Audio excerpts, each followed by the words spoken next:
greet you all in the precious name of our Lord and Savior Jesus. Love always gives. Jesus, who revealed the Father. What are we doing with what we have? When we truly love God, we learn to love our neighbors as well. You have resources that God has put at your disposal. Walking in the light means in Christ, death is the doorway to eternal life. Under the blood.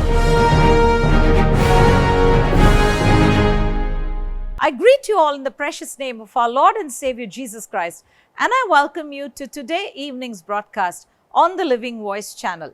We've been meditating on the verses from Isaiah 43 verses 18 and 19, where it says, "Remember not the former things, nor consider the things of old.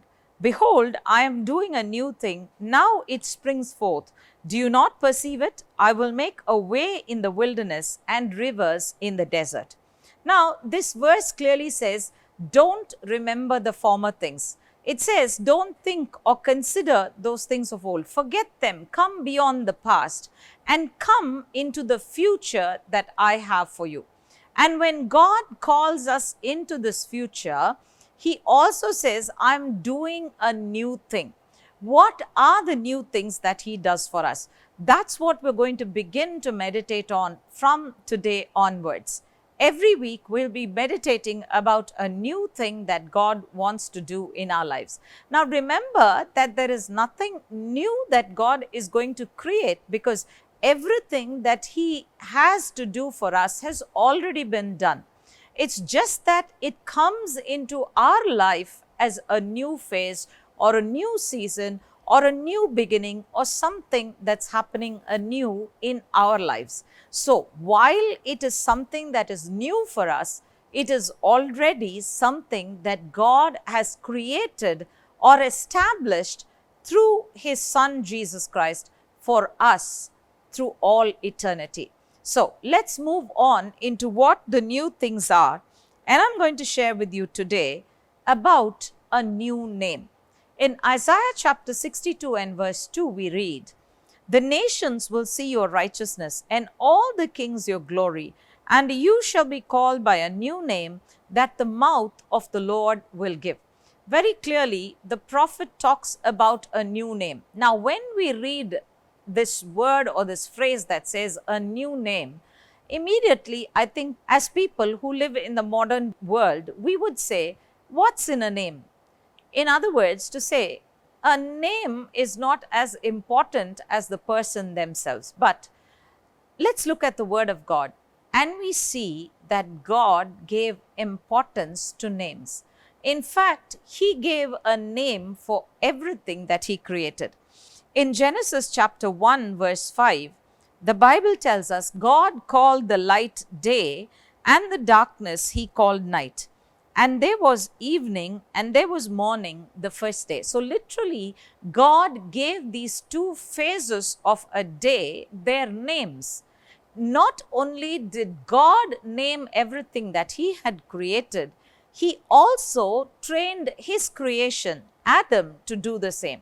In Genesis chapter 2 and verse 19, we read, "Now out of the ground the Lord God had formed every beast of the field and every bird of the heavens, and brought them to the man to see what he would call them. And whatever the man called every living creature, that was its name." Now, God not only named the things He created, He left some of them unnamed. It was not because He did not want to name them, but it was simply He wanted to train His creation, the work of His hands, Adam, who was created in His own image, to be the same or to do the same as he did. And so, once Adam was created, God brought all the animals to Adam to name them. And note that the Bible says there that whatever name Adam gave them, that became their name. God did not offer any suggestions. God did not offer any corrections. The Bible very clearly specifies that whatever Adam called them, that became their name. And God gives importance to these names. And so, at times in the history of the Bible, we see that God changed the names of some people. Why did He have to change the name of these people? those changes that God made always brought a significant shift in the life of that person whose name was changed. The first example we see is of Abram and Sarai. They were called Abram and Sarai. And in Genesis 17, verse 5, God tells Abraham, "No longer shall your name be called Abram, but your name shall be Abraham, for I have made you the father of a multitude of nations." Now, Abram meant high father or a father who is exalted. But Abraham means a father of multitudes. Now, it could seem like God was actually making fun of Abraham, or that he was putting Abraham under immense pressure, because at the point when God made this name change in Abraham's life, there was only one person who could possibly call Abraham father, and that was Ishmael. And we know that Ishmael was the son of a handmaid or a servant maid. So he was not the son of the free woman, but he was a son of the bondwoman. And yet God gives Abram this name, Abraham, so that he would now be called the father of nations. God was very clear. He was not making fun of Abraham. God had promised Abraham something, and we must see that when God says something, it is always sealed as a promise that will be fulfilled. But there were some things that God needed to do for the power of that promise to be released into Abraham's life. In Genesis chapter 15, verses 5 and 6, we read, "And he brought him forth abroad and said, Look now toward heaven and tell the stars, if you will be able to number them. And he said to him, So shall your seed be. And he believed in the Lord, and he counted it to him for righteousness." Very clearly, Abraham did not lack faith. God brought him out and showed him the stars of the heaven and told him, if you can count these stars, so your generation, the people that flow from you, will be. Abraham believed God, and it was accounted to him for righteousness. So here, there was absolutely nothing lacking with Abraham. The only thing is that God had to change Abraham's name for him to take hold of the promise. Abraham was exalted father. But when God called him Abraham, that's when the power of the promise was released into Abraham's life, and Abraham grasped it to receive the promise. Another example is Jacob. In Genesis chapter 32, verses 26 to 28, we read, "Then he said, Let me go, for the day has broken. But Jacob said, I will not let you go unless you bless me. And he said to him, What is your name? And he said, Jacob. Then he said, Your name shall no longer be called Jacob, but Israel, for you have striven with God and with men, and have prevailed." Now, we notice there that Jacob struggles with the man for a blessing, and he refuses to let him go until he has received that blessing. And the blessing that was given to him here again was a new name. Jacob meant supplanter, or one who takes hold of the heel and overthrows someone because he has taken them by the heel. But God gives him a new name and says, hereafter you will be called Israel, which means that you will rule as God, or you will be a prince with God. You will have rulership. The rulership of God was what was promised Jacob when his name was transformed into Israel. But Jacob had to struggle with God for that change. However, as New Testament Christians who have come into the Lord through the blood and the sacrifice of the Lord Jesus Christ, thank God that we don't have to struggle with God. All we need to do is to struggle with our own flesh and our spirit, so that we will come into the faith that just needs us to take hold of the new name that God has prepared for us. Our family gave us a name. Very often the world gives us a name. And many of these names can be negative. They can reflect our circumstances. They can reflect the battles we are going through. They can reflect our failures. They can reflect many things that we do not want to dwell on. But unfortunately, the world has a habit of calling out names, and very often the names that the world gives us are negative. And when God gives us a new name, what does He do? By the power that is in the new name that He gives to us, He overthrows the ridicule of the world, and He shows the world that it is not they who decide, but He who decides what we are called to be and what we will be. In Isaiah chapter 62, verse 2, we see what is the new name that God promises us. It says there, "The nations shall see your righteousness, and all the kings your glory, and you shall be called by a new name that the mouth of the Lord will give." In Isaiah 62:4, he also mentions what that new name will be. He says, "You will no longer be termed forsaken, and your land shall no longer be termed desolate, but you shall be called, my delight is in her, and your land married, for the Lord delights in you, and your land shall be married." So, the names that are given in the Hebrew are Hephzibah and Beulah.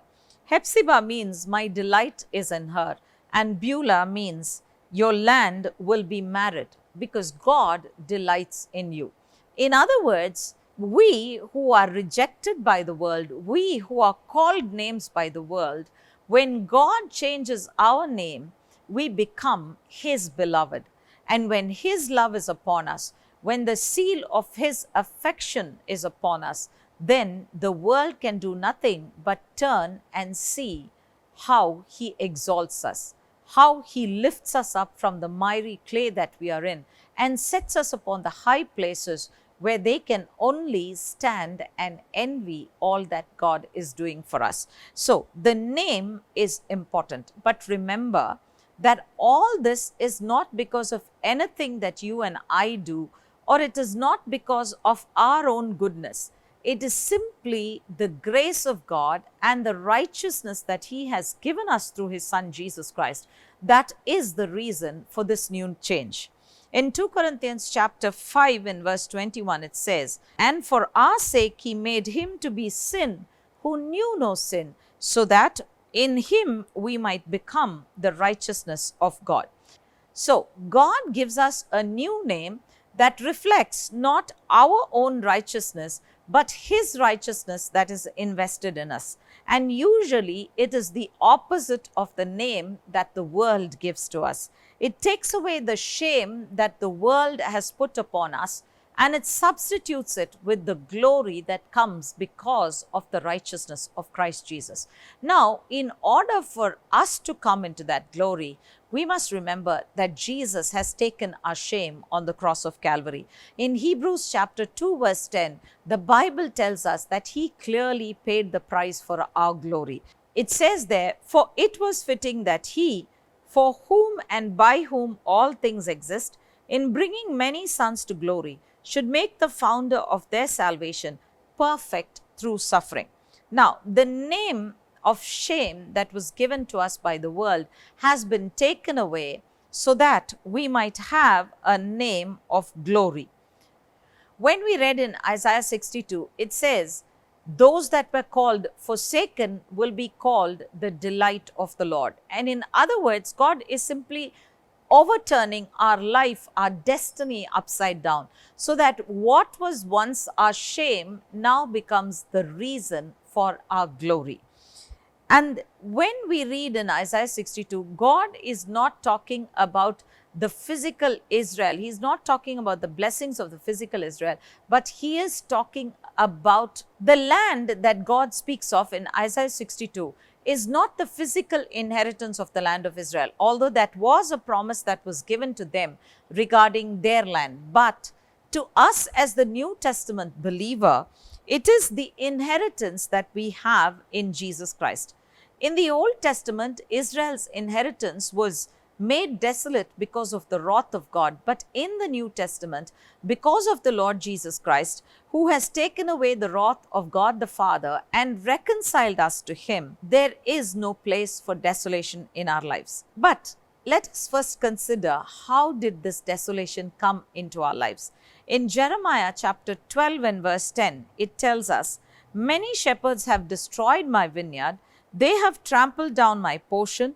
They have made my pleasant portion a desolate wilderness. So, having the wrong shepherds in your life is what makes your life and its purposes desolate. And they desolate your spiritual inheritance rather than bringing you into it. But God promises his people in Jeremiah 3:15, he says, "And I will give you shepherds after my own heart who will feed you with knowledge and understanding." When we have such shepherds who feed us with knowledge and understanding, who show us the ways of God and help us to walk in his ways, surely our land will no longer be termed desolate, but it will be a fruitful land because we are walking according to the plans and the purposes and the will of God. My dear friend, I pray today that you will take hold of the new name that God has for you. Whatever your circumstance, whatever the world has called you, remember that God changes it to be the opposite of what they have called you. Every hurt that you have sustained from being called by this negative name is going to be changed because God has, through his Son, Jesus Christ, redeemed us for his glory and not for shame. So remember that the new name God is giving to you will bring you into your place of glory in Christ Jesus. Shall we pray? Father God, we thank you for this wonderful day and thank you for the promise that you have given to us, that you will make all things anew in our life. And Father, we thank you for the new name that you have for us. Lord, we thank you for everything that the world says about us is cancelled. It is nullified. And Father, your word, the name that you give to us, will remain forever. It will be our destiny. We thank you, Lord. And Father, I pray that you will give each dear brother and sister who's watching this broadcast the faith to take hold of that new name and to see it outworked in their lives, to see that the hand of God is with them and is bringing them into new things in their life, oh Father. In Jesus' mighty name we pray. Amen and amen.